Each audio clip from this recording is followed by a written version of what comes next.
Don't let people's past perception of you be your present. And to start this video off, I kind of have a story time that I wanted to share. This is kind of something that happened recently. It wasn't like anything bad or neutral. It was just kind of a bad or good. It was just kind of a neutral experience or story. So I was just like with my grandma, and to give a bit of context, me growing up, I don't know, for whatever reason, I was always like just told to move faster, told to be quicker with certain activities. Whether it was like eating dinner, or if it was just like sweeping the floor, or any like household chores. So I was known to be like, I guess, kind of slow. Like physically, I wouldn't be that quick to move and do stuff. And I guess to me, in my head, I just never saw the rush in moving that fast or that quickly. So I had like the nickname of like, not a nickname, but I guess people would relate me to like a turtle. Like that's how fast I would move, the speed of a turtle. And low-key as a kid, I was like, man, I'm really, like I really didn't understand it. So fast forward to maybe a few weeks ago, I was with my grandma, and we were just talking about something that I won't get into, but it was related to like getting a response from someone, getting feedback, or waiting to hear back from someone. And they were like, and my grandma was like, yeah,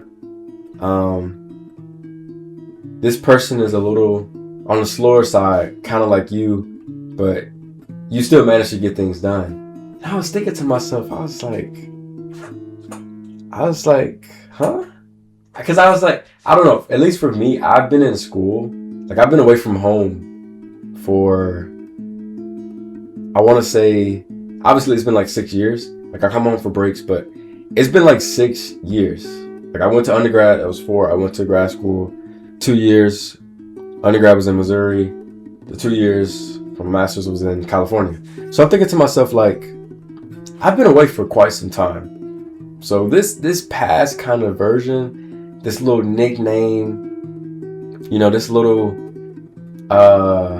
adjective or identity that was once used for me is realistically, I didn't think it was true then, but it's definitely not true now. That's not something that is even relevant to like me today.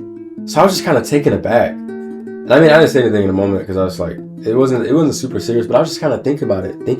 And I was like, I think this could be something very interesting to talk about. This idea of the perceptions that people have of you, especially family, the perceptions that people have of you, they will hold on to that no matter what you show them. If you show someone that you are careless once, you can do something 99 times right. You show someone you're careless once, you drive for 100% of the time, you're a safe driver. You get into one accident, all of a sudden you're a bad driver, you're a reckless driver, you're not to be trusted. People don't feel as safe. And it's kind of like that.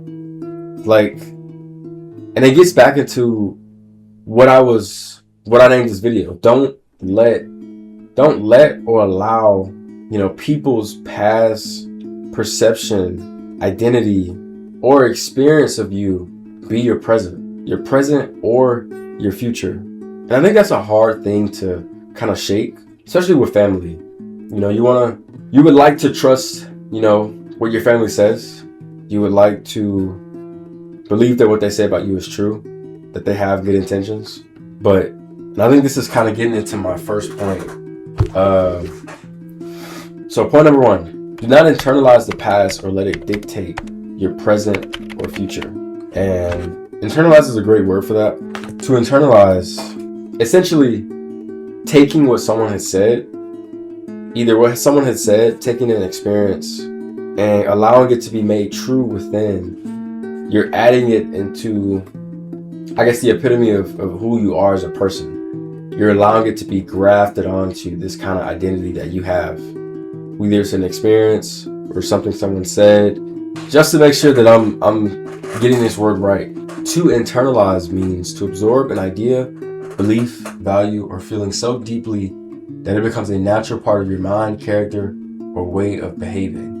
Yeah, I just think that we have to be careful, extremely careful about the things that we allow ourselves to internalize. We only want those things to be positive, good, and beneficial towards the life that we want to live.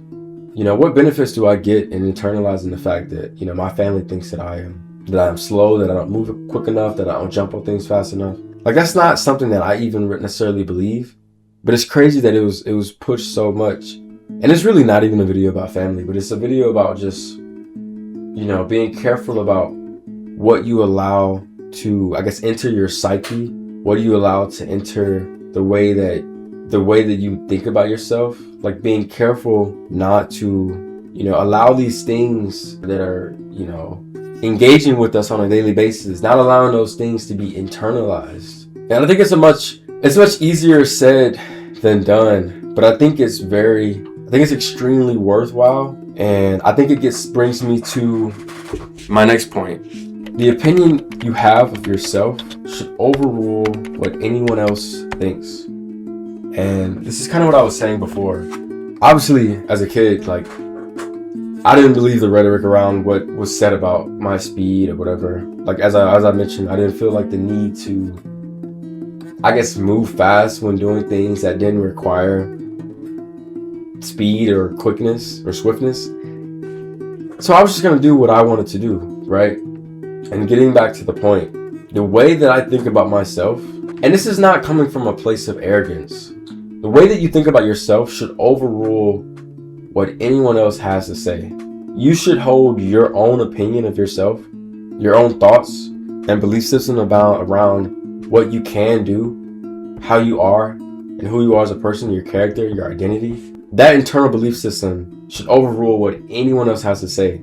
Like the chain of command of how you get things done, the chain of command of how you move through life. I think it should start with yourself. I think obviously that goes into a lot of other things, but I think you need to be able to self-motivate, self-discipline. You need to be able to get a lot of what you need to move throughout this world. It kind of needs to start with you. Obviously, you won't be able to do everything by yourself. You're going to have people that you meet whose opinion you really, really value. But at the end of the day, it's you who are deciding how you choose to live your life.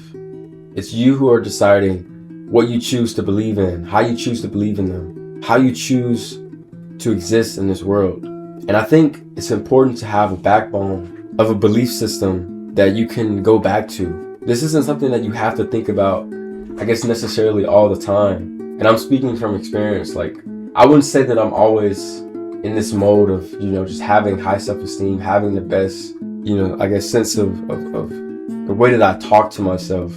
But I think the foundation must be there. You must have something that you can go back to. Whether it's like, saying positive affirmations daily, whether it's writing down, I guess, the things that you want to affirm yourself in and looking over that. I think my biggest thing that has helped me is just the body of work that I have around me. The things that I've created that in the past have affirmed who I am as a person, but I can still look to those things in the present moment to say that, like, I've done this in the past, so I know what I'm capable of. And I know I can do bigger and better things. And I still think that's allowing, the way that I think about myself to come from within, because I'm using the things that I've created that have come from within me to then feed and pour back within myself. I really do like that point. I think it's, like I said, it's much easier said than done, but in a world filled with so much hate and negativity, you really have to have just a wall of protection. You really have to have boundaries around the way that you think and the way that you carry yourself. And you have to have a level of integrity that can't be easily shaken. And I think to even have these things, you have to know within yourself who you are, what you represent, who you want to be. And those are not easy questions to have.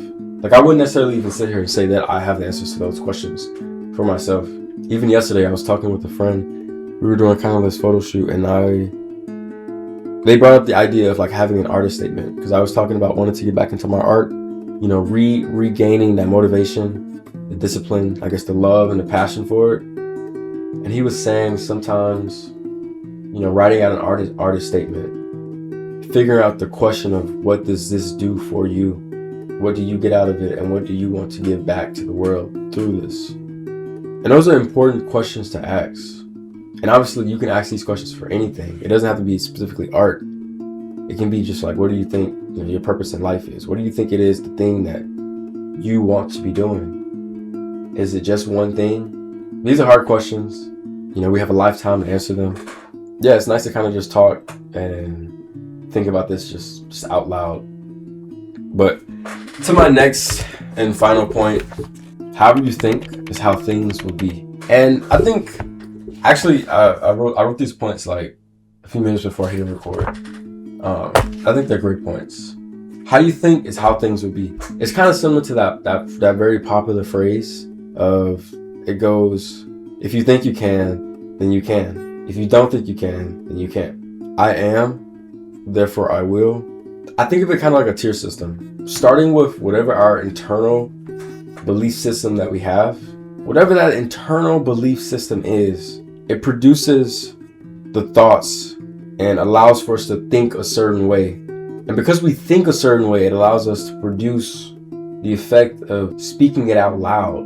To speak out loud it's an action, a direct result of the thoughts that you had in your head that comes directly from your internal belief system. So I think of it kind of, as I said, like a tier system. So internally, your soul, your spirit, that manifesting into your thoughts, the way that you think, the way that you carry yourself, and this can be consciously or unconsciously, and then that manifests into the way that you speak, the way that you engage with others, the way that you carry yourself.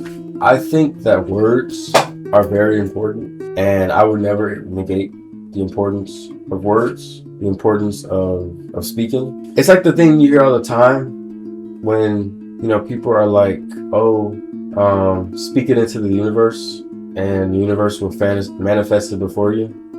I think there's even a lot that the Bible says about this, when like Jesus talks about having faith the size of a mustard seed. I think faith is like hope for things that we can't see, that they will manifest before us. And going back to my point, however you think, however you believe, and however you speak is how things will begin to manifest around you. And I guess to give a few examples to anyone listening to this, I think a good test to do is to think about who you are as a person, and that could be, you just thinking about it. You could also write it down. Like me, for example, I guess I would label myself as, let's say, an introvert, maybe at times ambivert, maybe, but definitely leaning on the introvert side. And because of that, for what we know about introversion, I guess I don't do well with large, big groups of people. My social battery drains pretty fast. I do enjoy my alone time. I do enjoy doing things on my own, by myself. And being alone is kind of how I'm able to charge up, to then go out and be social again, right? And that's something that I've, have begun to internalize more and more as the way I am based on just past experiences. But I think there is something to be said about, because I think this way, I'm able to continue to, I guess, feed myself thoughts and information that justifies me being an introvert. But I guess in kind of saying all this, how you think is how things would be. I guess in some ways, I think that there's a lot of pushback that we can have on the way that we might interpret who we are, how we interpret what we enjoy, and what we think is good for us. Like, for one example, I understand and I know the benefits of talking and engaging with people and just being social in general. I understand the benefits of that, and I recognize that people have a lot to offer. There's a lot of value to be found in having great quality friendships, acquaintances, higher quality friendships, relationships, either platonic, romantic, familial relationships. There's a lot of value that can be gained in having these things. And I mean, at the end of the day, we are human beings, we are social creatures, and we should always be in some way connected to other people. And we never know how these things can change our lives. So I say all this context to say that I want to continue to add value to my life in that way. I want to continue to always, just have relationships around me that are adding to my life, and vice versa. I'm adding to those people's lives as well. There's this, this famous phrase, your net worth is your net worth. I always want that to be true in my life and very extremely evident in my life. I always want to have, people that I know in every creative field, in every industry.